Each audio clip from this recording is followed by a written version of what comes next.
Hey guys, it's me again, Orc What if where we last left off? Let's see, checking. I essentially skipped through the entire Civil War, and I'll have flashbacks to deal with those, just to let you guys know. Bell essentially died when he and his father were in the last final battle of the Civil War, where Bell had to invest everything, every ounce of power he could muster to strike down his father, who had harvested powers from a dark place, like hell, or somewhere worse, where he boosted his power to the effect that Bell and him could have easily taken out an entire pantheon just by themselves. With that being said, though, Bell eventually struck down his father and eventually died mortal in a way. They all had like a nice little funeral and they just left his body there. But after a while, he just woke up. Nobody knows why, not even himself. He just woke up. And he started walking around. The town of Anor Londo, the village where the Ferosa warriors he first met, were all in ruins. The only thing that he could see that was left as a town was the place where Solaire and his family stayed at. He went to Solaire's old farm and found a statue of himself with the engravings Lord Faram, dragon-slaying god of war and master at arms. He eventually learns that the language is still the same, but it's written completely differently, having been almost 1,000 years in the future. Bell. Now, on the other hand, the world, there's demons, there's giants, there's lizard people, there's a lot of things. Bell eventually travels all the way to Orario,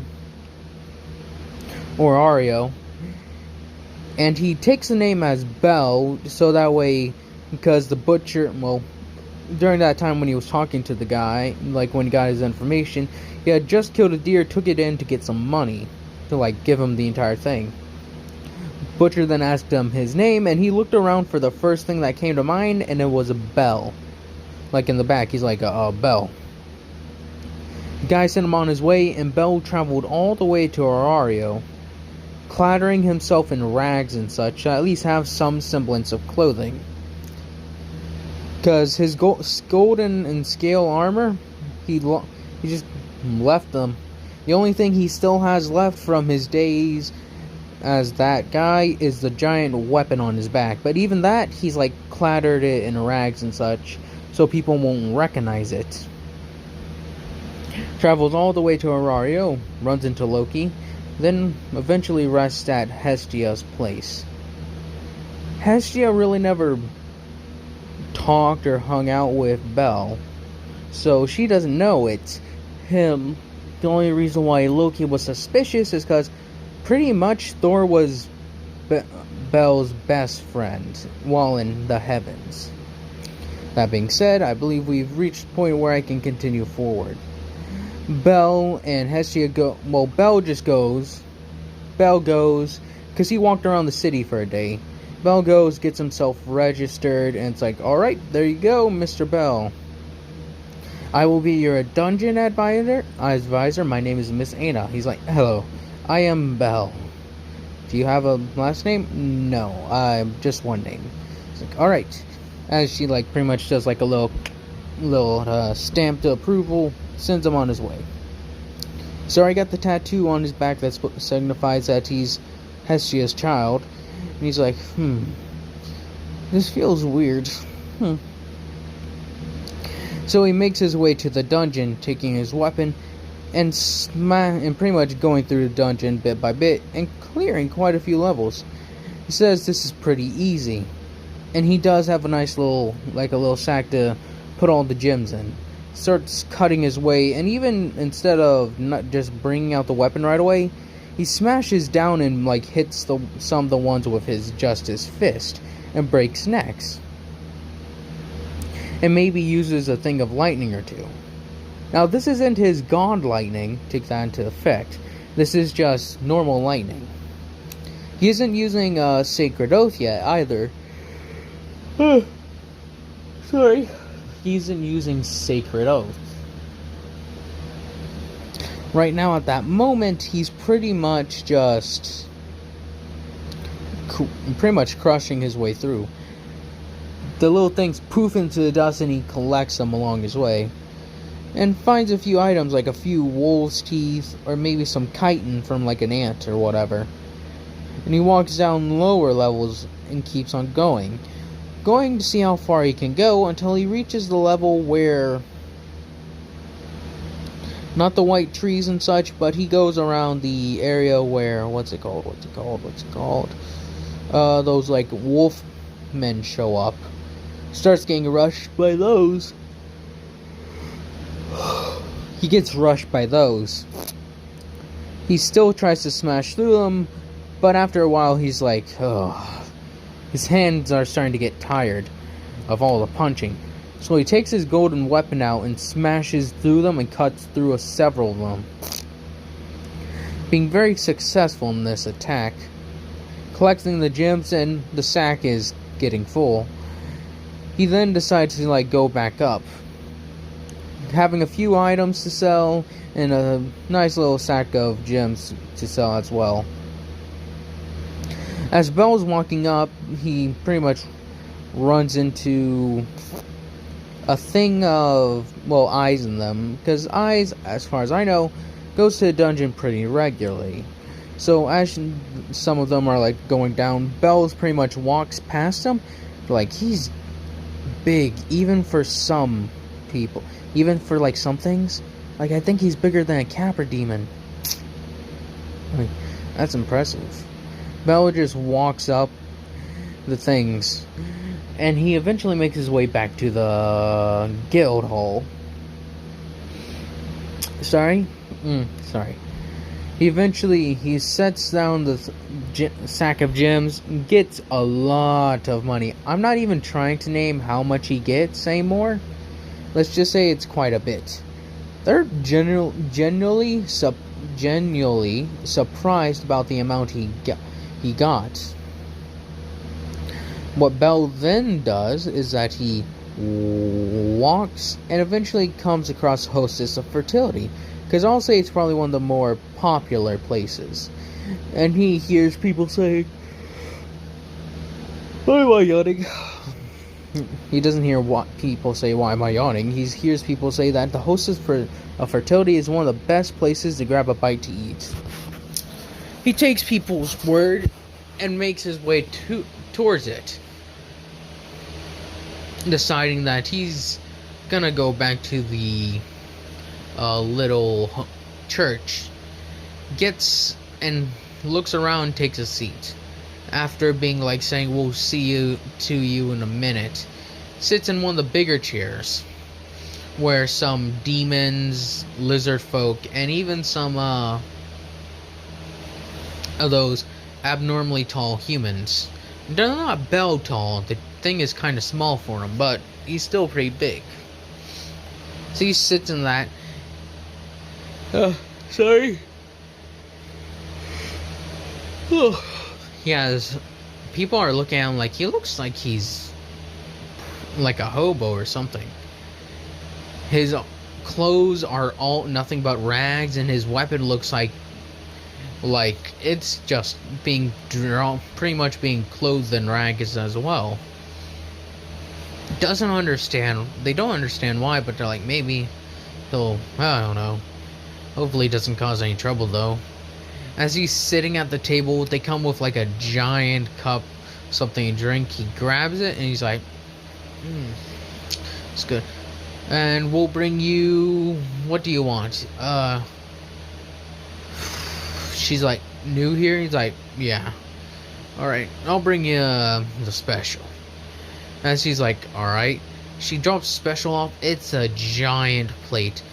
Even some of the giant, bigger creatures in there, that's a lot of food to eat.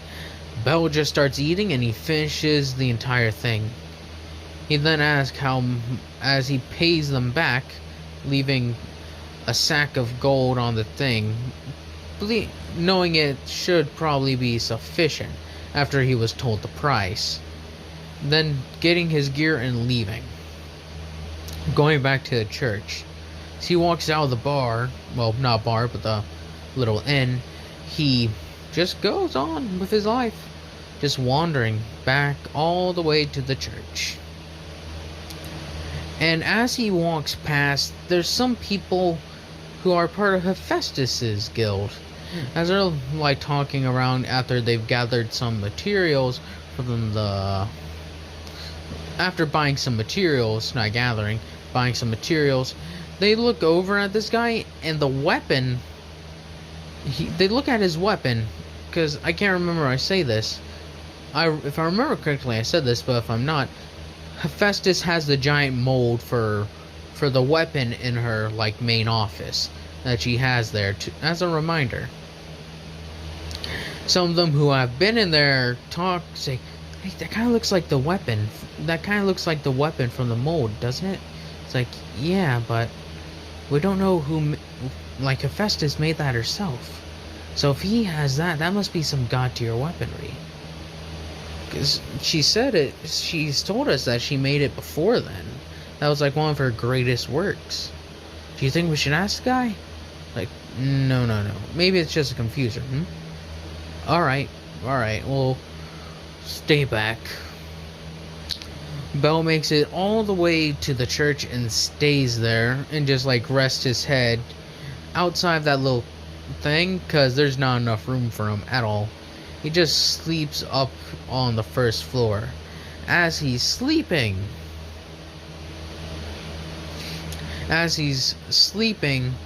he has a flashback sort of to where he was fighting in a battle with Ornstein. And this was midway through the war. They had several demons and several demons, lizards, and dragons helping them. But Smo was there. He was crashing through the front lines, leading in his own weird way, smashing through the enemies and causing like soldiers on Bell's side to freak out. Ornstein told Bell that he would focus on Smo and that Bell should focus on the other battle. Take King of Storms and scorch his army. Smo then looking at Ornstein, not saying anything, but then just charging forward, smashing down with his hammer. Ornstein then jumps forward, trying to stab at Smo, seeing if he cannot penetrate his armor or find a weakness. He keeps on stabbing until eventually it stabs in, but he doesn't feel any flesh. He just feels nothing. Smo then takes his hammer and smashes Ornstein, sending him flying and tumbling, causing his armor to crack a bit. If you don't know, and I'm pretty sure of this, not entirely 100% sure, Smo isn't fat. He's just like similar to Sigurd, or Sigmar, whichever you prefer. That their armor just makes them look fat, but they aren't actually fat. It's sort of what his armor's like, which in itself probably isn't that bad of an idea. Maybe. But anyways, what happens is that Smo comes rushing. Oh, damn it. Smo comes rushing in again and again, smashing and smashing his weapon, trying to smush Ornstein. Ornstein is able to like dodge, owl, bob, and weave out of the way, while coming in for like strikes to see. He's guessed that around the belly he probably can't hurt Smo, so he's going for the arms, the legs, and the chest area. With success, he is able to draw blood, but is every now and then almost hit by that hammer. And after he was hit the first time, he doesn't want to be hit again, so he's bobbing and weaving and uses his lightning. After it strikes into Smo, disorientating him for a small second, he lunges forward, taking his spear and jamming it right into the throat of the headset, finishing off Smo as he rips it out with blood spraying. Smo then just falls on unconscious, like, whoa, boosh. The soldiers see this and they all just start a full-on retreat, as they have been broken. Bell says for them to not pursue, that they are to hold the lines as they are now. He looks down and shouts out, "Well done, Ornstein! Thank you, my lord," is what Ornstein shouts out. It's like, "My lord, they're coming on the western flank." "Alright, Ornstein, stay here and take command." "Yes, sir." Ornstein then, rallies the troops behind him, like, "Are you ready?" As is like, "Yes, sir."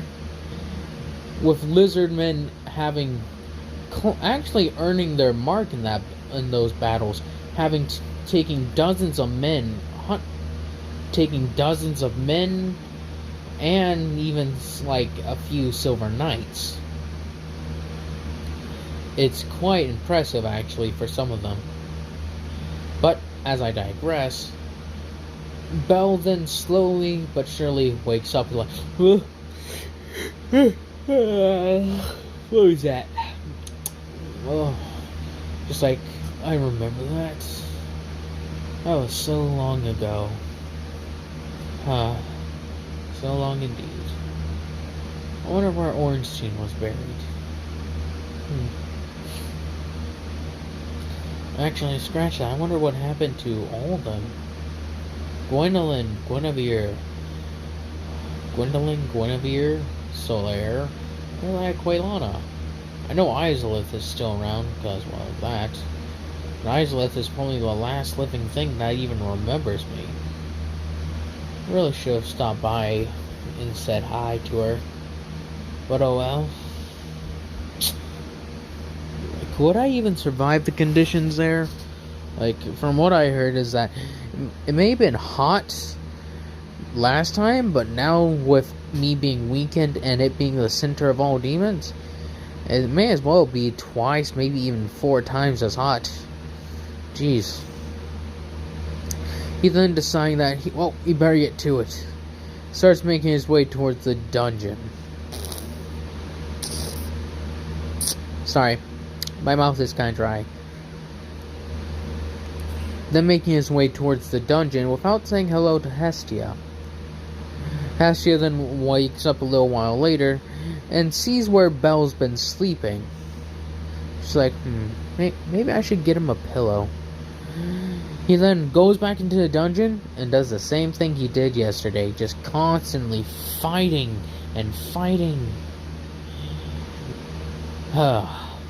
Several, a month or so goes past. Bell really hasn't encountered anything he really can't fight. As another time when he's walking down, that's when the Minotaur rushes him. He's like, what the? As it comes rushing at him, he just takes his hand as it charges at him with its head low. He takes his left hand, puts it on his head, and pretty much forces it downward. As then he pretty much breaks off the neck. As he stands there looking at him, as it just goes, the little poof, as the thing just falls to the ground. In his hand, he's still holding a pair of horns. It's like, deciding he'll hold on to that. They may be useful. And then deciding to take this thing, taking this thing's horn, putting it in the sack again. As he turns around the corner, Wallenstein is there. He's like, oh. Well, if you're looking for the Minotaur, it's already dead. Like, what? As she looks over, I guess you do look tough. What level are you? 1. It's like, you beat a Minotaur at level 1. As it's like, Or you could take credits for it, I don't care. She's like, okay. She walks past Wealth, then just starts cutting his way through monsters that appear out of the walls, crushing them beneath his feet and using lightning. Again, he has yet to find anything that gives him need for sacred oath. He's still very weak considering his like previous power levels, but come on. Him deciding that at the point he is now, Solaire, well, not Solaire, Solaire at like level 6 could give him a run for his money. Maybe even Ornstein at level 6 could give him a run for his money. He then makes his way deeper until he finally thinks, yeah, that's good enough. Starts traveling his entire way back up the entire flight of stairs. As he's making his way up, Eyes and them run into, runs into Bell as he's walking up the stairs, them having been extremely fast somehow. Maybe they were coming up beforehand, he doesn't know. Making his way up, he gets out there and he's like, Looking at this set of horns, he's like, He just puts it back into his pants. He then decides to walk all the way over to Guildhall, get money, get paid, and then chills at Hostess of Fertility. In that time, Eyes and them come in and talk about Bell, saying, did you guys see that? Guys, you would not believe it. This guy says he's a level 1, and he ripped the head right off of Minotaur.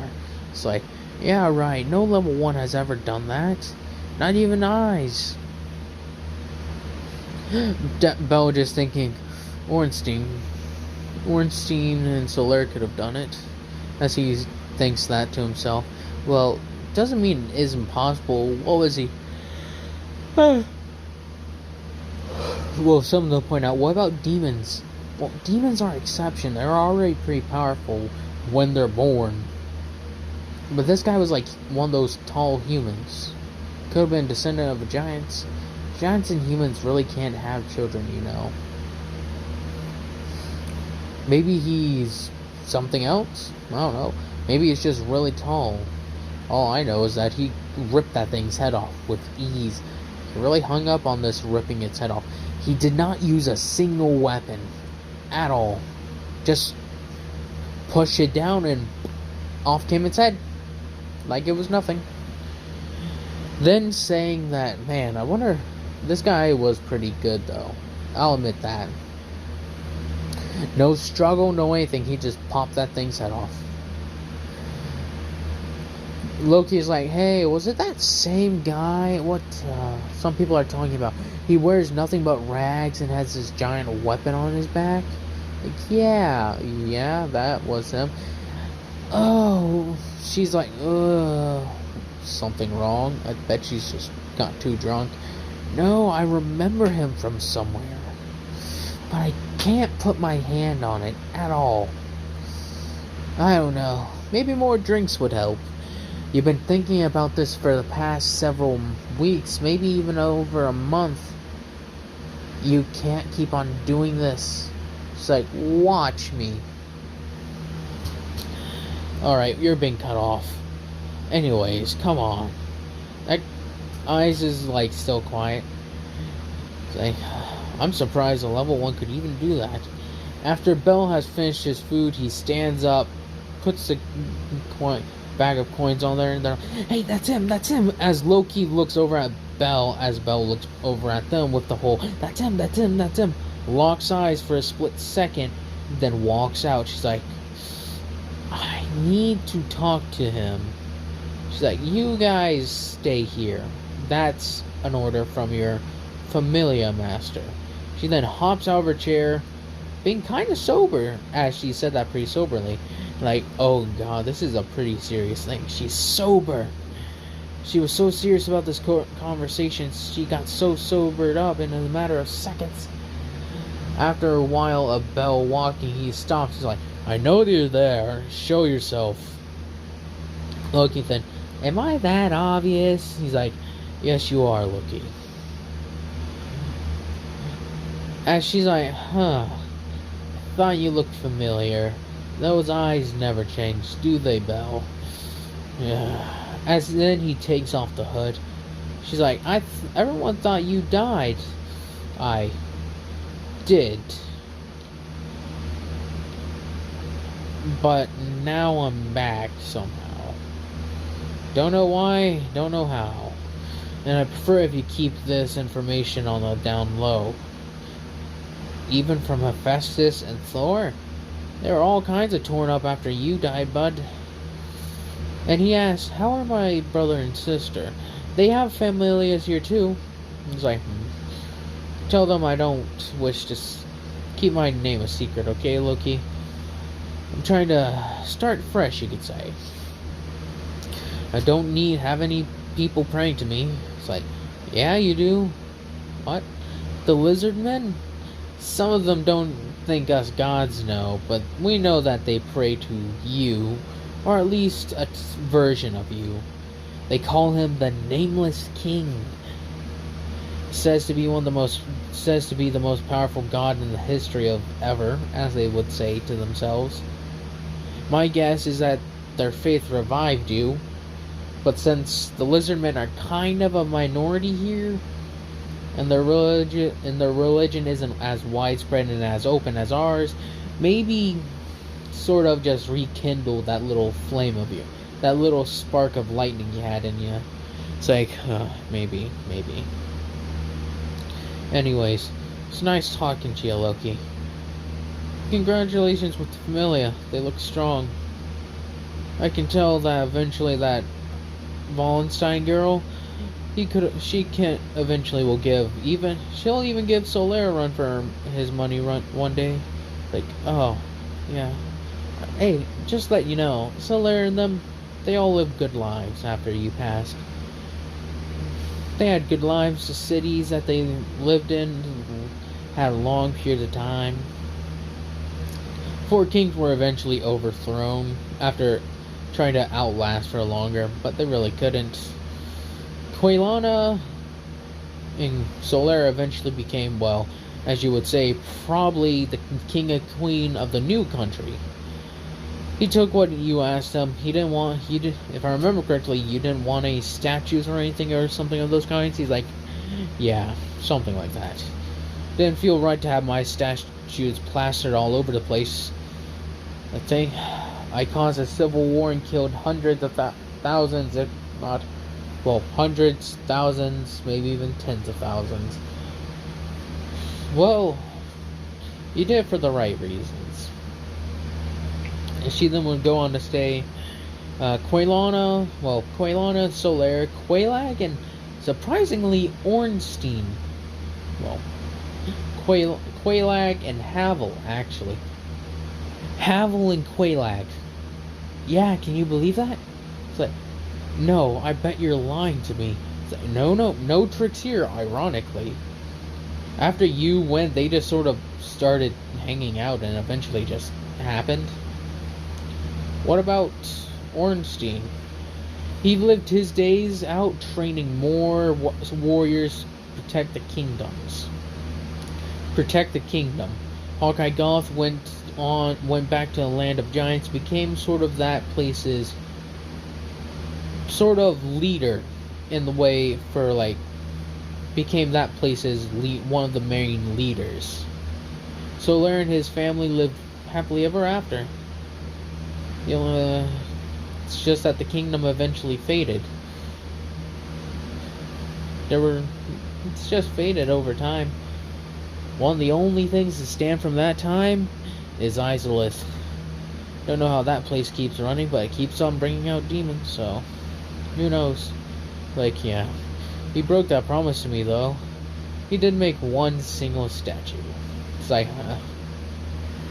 well, he was one of your most religious, devoted followers. You know that, right? Like, yeah, I know. Anyways, Loki, it was nice talking to you. And remember, don't tell anyone I'm here. Not even your brother. Especially Hephaestus. I wouldn't want to like her having her freaking out or whatever, trying to smother me if I came back. She's like, yeah, she's doing pretty well. She pretty much all the Smiths are part of her guild. Everyone just sort of has one of her Smiths work for each place. It's like pretty interesting. Well, it's nice talking to you. See ya. As they both part ways, with Belle thinking, it was nice that Solar and them had all got the rest they deserved. With that being his final thought, it fades to black. Anyways, I want to thank you. Well, I hope y'all have enjoyed this. I hope y'all continue to enjoy this. I hope y'all have a nice day, nice night, nice life.